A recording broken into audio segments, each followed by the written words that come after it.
자, 이게 지금 지도가 나왔는데요. 봉오동 전투. 그 다음이 청산리 전투. 그리고 대한독립군단. 자유시 참변. 삼부결성. 참의부, 정의부, 신민부. 이 지도 기억하시나요? 혹시 한국사를 공부하신 분들이라면 이 지도만 등장하면 공포와 충격과 서스펜스를 기억하고 있습니다. 네, 알죠? 한국사를 공부할 때 크게 두 번의 고비가 있어요. 이게 우리나라 사람들은요, 다 구석기세 전문가들이야. 왠지 아세요? 한국사가 요즘 너무 핫해. 한국사를 안 할 수가 없어요. 수능 필수죠, 공무원 시험에 필수죠, 기업체 들어가는데 한국사 면접 물어보는데 모르면 너는 도대체 무슨 공부를 한 거냐? 라고 진짜 떨어뜨려요. 그런 교양이 없습니다. 그러니까 한국사 안 할 수가 없어요. 그러니까 한국사 열심히 공부하는 거예요. 막 레이저 팍 나오면서 첫 번째 페이지 피죠. 그러면 70만 년 나와요. 와, 숫자도 막 외워. 70만 년. 지명도 외워요. 경기도 연천군 전공리. 너무 난 이거. 경기도 연천군 전공리. 열심히 외워요. 그러다가 그 레이저 쫙 보다가 시간이 흘러갈수록 레이저가 좀 약해지는 시기가 와요. 그 시기가 언제냐면 삼국시대예요. 갑자기 같은 시대에 고구려, 백제, 신라, 가야까지 붙어버리니까 정신이 혼미해지는 거예요.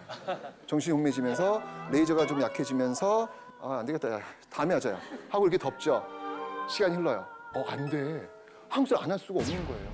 안 돼. 다시 해야 돼. 라고 다시 구석기. 70만 년 경기도 전종 이런 식. 이거 구석기 전문가들이에요, 다들. 너무 잘 알아. 그렇게 힘들게 삼국시대 지나가면요, 고려시대와 조선시대가 등장할 겁니다. 근데 여기는 어렵지 않아요. 여기는 그냥 쭉 시간으로 가면 되니까. 그러다가 어려운 시대가 한번 등장하죠. 바로 일제강점기입니다. 일제강점기 왜 어렵냐면요, 외울 게 너무 많아요. 너무 많은 단체명, 너무 많은 사람들, 너무 많은 거예요. 첫 번째 줄에 한국광복군을 열심히 외웠어요. 근데 그 다음 줄에 대한광복군이 들어요. 이름이 비슷해 또. 첫 번째 줄에 김원봉을 외웠더니 그 다음 줄에 김두봉이 나와요. 저도 긴장해요. 일제강점기 딱 들어올 때는 긴장해요. 일단 학생들한테 먼저 서론부터 이야기를 합니다. 자, 얘들아. 자, 우리 이제 드디어 일제강점기를 들어간다. 일제강점기를 들어가는데 우리가 교과서를 받았는데 일제 식민지 지배정책, 그래, 1910년대 무단통치, 1920년 소위 무단통치, 30년대 민족마스통치, 그 일제 식민지 지배정책이 교과서에 10페이지가 있어. 그런데 그 10페이지에 저항했던 그 저항의 페이지가 너희들 참 잘 보라고 꼴랑 2페이지, 3페이지밖에 없어. 그럼 그 역사는 어떤 역사일까? 그 역사는 비굴의 역사고, 비겁의 역사고, 정의가 죽은 역사일 것이다. 일제 식민지 지배정책 10페이지에 맞서 싸웠던 그 저항의 페이지가 50페이지, 60페이지 붙어있기 때문에 우리 일제강점기는 절망으로 점철된 시기가 아니라 희망과 용기로 이야기할 수 있는 그런 시대다.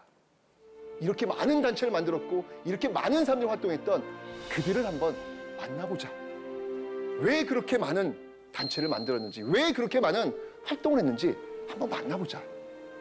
일제강점기의 시작이다. 이런 이야기로 저는 출발을 합니다.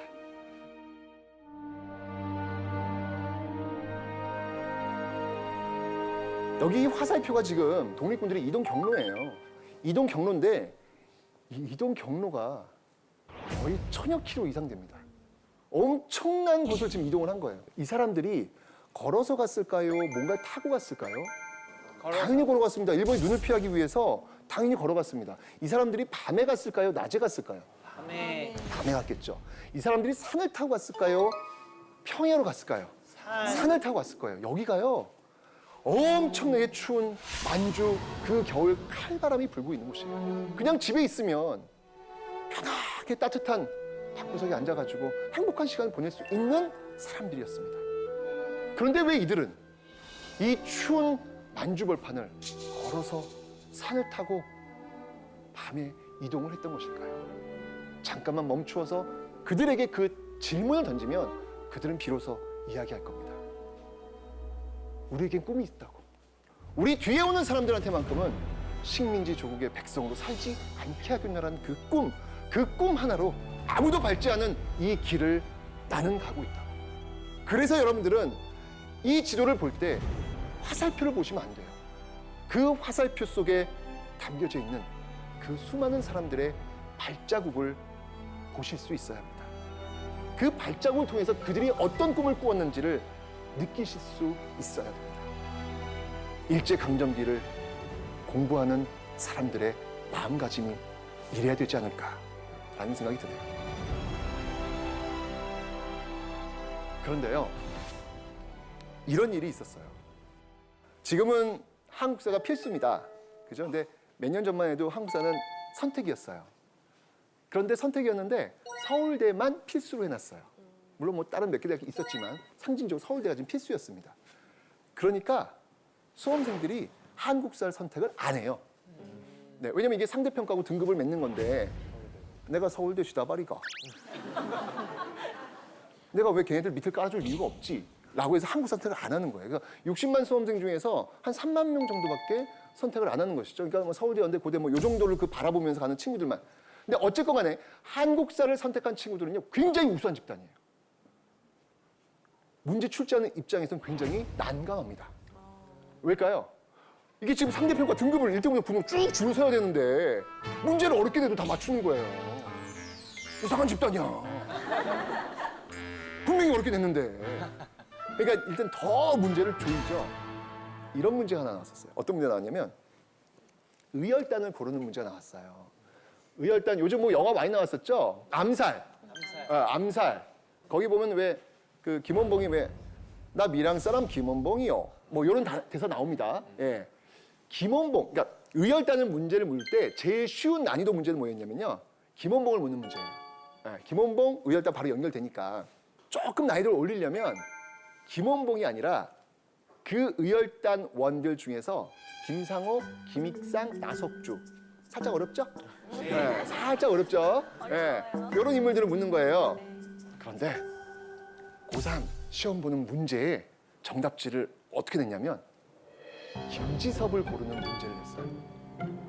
김지섭은요, 교과서에 텍스트로 대부분 안 나와요.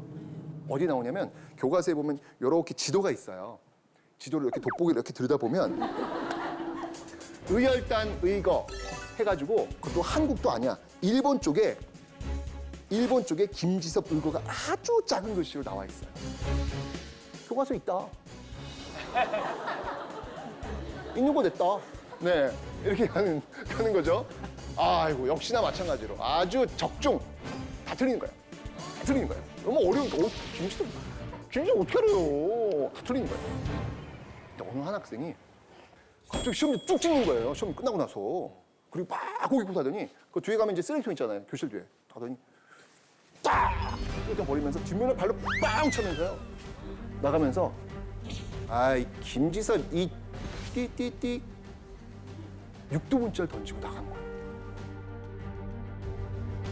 김지섭 때문에 1등급이 떨어진 거예요. 그걸 틀렸기 때문에.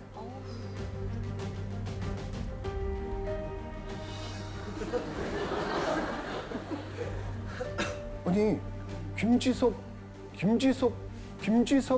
그 육두문자를 들으실 분이 아니에요. 김지섭이라고 하는 인물은 어떤 인물이냐면 1923년 일본에서 관동 대지진이 벌어집니다. 여러분들 그 일본의 명동하면 어느 곳인지 아세요? 긴자거리 가보셨나요? 지금 빌딩들이 막 엄청 높잖아요. 그죠? 그 긴자거리가요. 팍싹 내려앉았습니다. 리터 규모 7.9. 어마어마한 지진이었죠. 그러니까 완전히 그냥 거리가 그냥 폭 내려앉은 거예요. 그런데요, 이 정치하는 사람들은 말이죠. 정치하는 사람들은 이게 지금 지진이 벌어졌으니까 이게 내부에 불만이 엄청나게 많을 거 아니에요. 그죠? 그럴 때 정치하는 사람들은 이렇게 내부의 불만이 쭉 올라오잖아요. 그럼 어떻게 하는지 아세요? 바깥으로? 화제를 돌려. 그렇죠. 바깥으로. 예, 외부적 요인을 끌고 들어와요. 끌고 들어와서 그쪽을 바라보도록 만들어 놓습니다. 이거 굉장히 잘합니다. 우리들도 쭈쭈쭈쭈 글로 가고요. 예, 쉽게 글로 간다고요. 그죠? 이때 일본 정부도 역시 마찬가지로 이 내부의 어떤 그 불만을 무마시키기 위해서 외부적 요인을 끌고 오죠. 그 외부적 요인의 한 원인이 요인이 뭐였냐면 바로 일본에 와 있는 조선입니다. 조선을 비하는 그 말이 뭐였죠? 조센진. 그죠? 이 조센진들이 지금 집집마다 불을 지르고 다니고 있다. 이 조센진들이 지금 우물가에 독약을 풀고 있다. 이 조센진 처녀의 치마 속에 폭탄이 들어있다.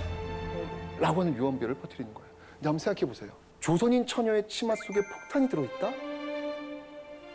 그럼 그 다음 행동은 어떻게 나오는 거죠? 상상이 가세요, 여러분. 이렇게 되면서 일본 민중들 스스로도 붕괴합니다. 이 조센진들 때려잡자라고 하면서 스스로 자경단이라는 조직을 만들어가지고요. 조센진 사냥을 시작을 합니다. 여러분들 그 생선가게 가시면 그 꼬챙이 있죠, 꼬챙이. 그 쇠로 만든 꼬챙이. 그런 것들로 무장을 해가지고요. 조센진 사냥을 시작합니다. 복잡한 사냥이 아니었어요. 그냥 딱 물어보고 일본 숫자, 일본 말로 세어봐. 발음이 어눌하면 너희 조센진아. 그 자리에서 이렇게 죽인 사람들이 무려 6천여 명이 있습니다. 이거는 학살이죠. 이건 학살입니다. 1923년 일본에서 벌어진 그 관동 대지진으로 인해서 너무나도 많은 사람들이 조선인이라는 이유 하나만으로 법에 보호받지 못하고 이렇게 학살당하는 사건이 벌어졌죠. 김지섭이 그 모습을 본 거예요. 그리고 분노한 겁니다. 김지섭이 여기에 대해서만큼은 적극적인 항의가 필요하겠다. 라고 해서 직접 폭탄을 바로 일왕궁에 던졌던 인물. 그것 때문에 감옥에 들어갔고 그 감옥에서 결국 순국했던 인물이 바로 김지섭입니다. 김지섭에게는 꿈이 있었죠. 내 뒤에 오는 사람들한테만큼은 식민지 조국의 백성이라는 이유 하나만으로 법에 보호받지 못하고 이렇게 길거리에서 백주대낮에 학살당하는 이런 사회를 물려주지 않겠노라는 꿈, 그 꿈 하나로 그 청춘과 폭탄을 바꾼 인물이 바로 김지섭입니다. 그런데 그 김지섭이 꿈꿨던 그 현실 속에 살고 있는 어느 한 학생이 나에게 1등급을 받지 못하게 해줬다고 그 김지섭에게 육두문자를 던진다면 저는 대한민국의 교육은 죽었다. 이거는요, 통학 열차 안에서 벌어진 사건이에요. 옛날에 그 조선 여학생들 같은 경우에 이렇게 댕기머리 따잖아요. 통학 열차다 보니까 일본 학생도 있고 조선 학생도 있었나 봐요.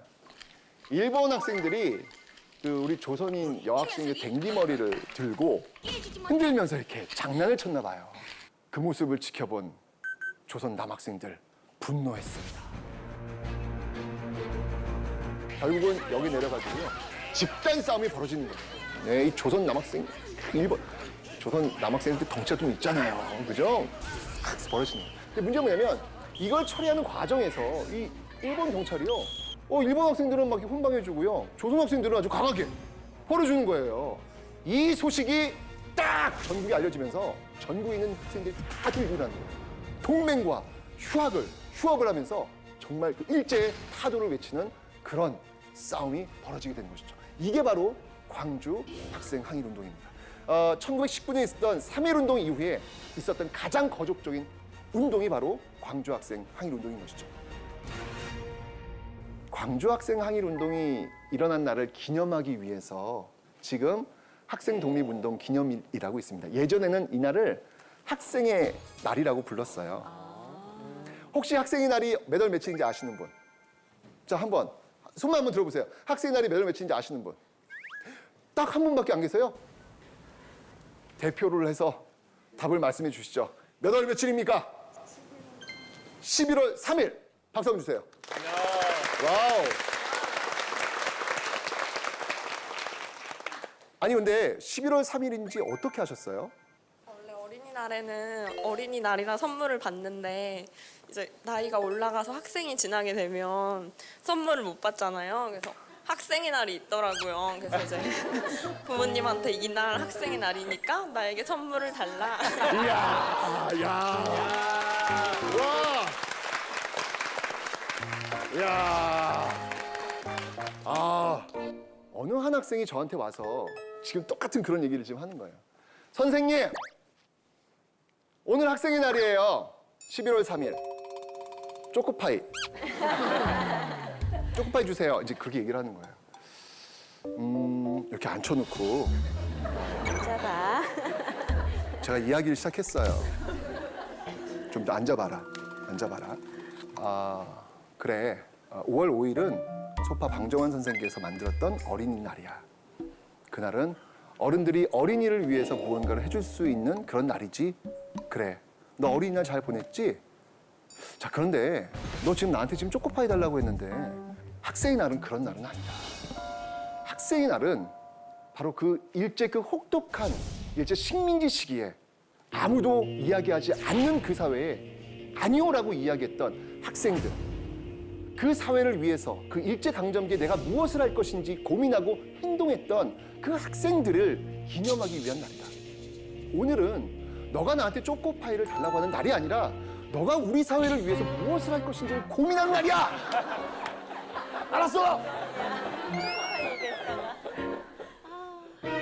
라고 이야기했던 기억이 납니다. 그래도 저는 너무 그 학생이 좋았던 게 뭐냐면 기억하고 있다는 거예요. 그 날이 학생의 날, 학생독립운동 기념일이라고 하는 날을 기억하고 있다는 거예요.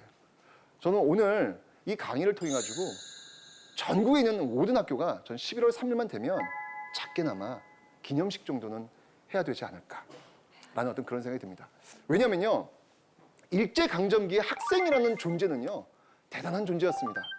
1919년 3.1운동, 그리고 1926년 60만세 운동, 그리고 1929년 광주 학생 항일운동, 그 모든 사건의 중심에는 다 학생들이 있었거든요. 학생은요, 일제강점기 바로 우리 시대 역사 속 거인이었습니다. 정말 그 자유를 비상하면서 하늘을 마음껏 날랐던 그 독수리와 같은 그런 존재가 저는 학생이었다라는 생각이 드는 거예요. 그런데 그 역사 속 거인, 그 마음껏 하늘을 날고 있는 그 학생들을 저는 닭장 속에 지금 가두고 있는 듯한 느낌, 닭장 속 독수리가 된 듯한 그런 느낌? 그런 느낌이 들어요. 그냥 그 학생들한테 그냥 점수 1, 2, 3, 4, 5, 6, 7 이렇게 던져주면서 그 점수 쪽쪽쪽쪽 쪼아먹는 그런 학생들로 우리가 그들을 대하고 있는 것은 아닌지, 닭장 속 독수리의 모습으로만 만족하고 있는 건 아닌지, 가만히 있으라고 이야기하는 그런 존재로만 우리는 그들을 바라보고 있는 건 아닌지. 역사를 공부하면서 저는 그 학생들의 그 힘을 보면서 바로 저 DNA가 지금 우리 학생들에게도 흐르고 있다. 좀 우리는 그 학생들을 좀 다르게 알아봐야 될 필요가 있지 않을까.